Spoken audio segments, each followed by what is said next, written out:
I think most people, at least listening to the show, they're aware of the Patriot Act, and they probably heard at least some of the stuff about the NYPD and their horrible surveillance, which went beyond New York. They were in many different states because a local police force, clearly their jurisdiction is the whole entire country. But that's a whole other story here. Right. I want to spend a little time on a policy that you mentioned earlier, but I think it's actually something that maybe people don't have as good, or maybe they aren't even aware that it exists. That's the NSEERS policy. You mentioned it, but let's go into detail. What exactly is NSEERS? So, in the wake of 9/11, the United States government implemented a range of policies to ostensibly preserve our national security. And in doing so, they decided to use immigration policy as a way of identifying people in Muslim, South Asian, Arab communities living here. And NSEERS was one such program. And what it basically did was it required males who were 16 years or older, who were non-immigrants living in this country, but whose nationality came from 25 South Asian or Arab countries.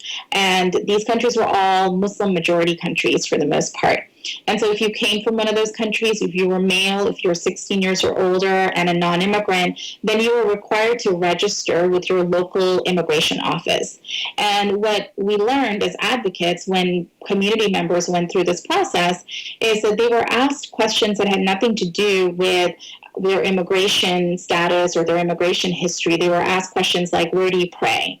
Or, do you know people who are connected to terrorist activity and the like?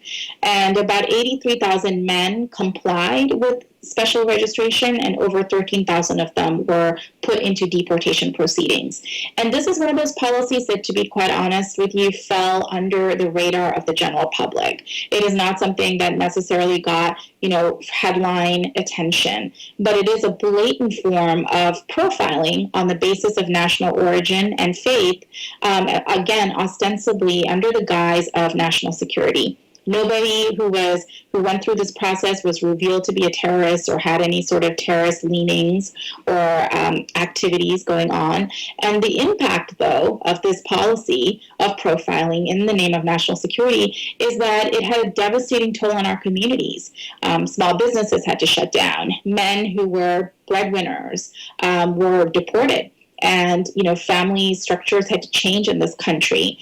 So a lot of changes occurred as a result of NSEERS.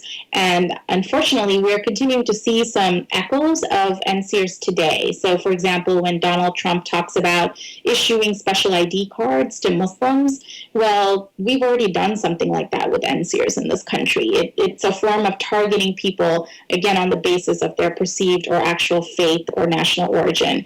And it is a policy and practice that is not effective, and it obviously tramples all over the civil rights and constitutional rights of people living in this society.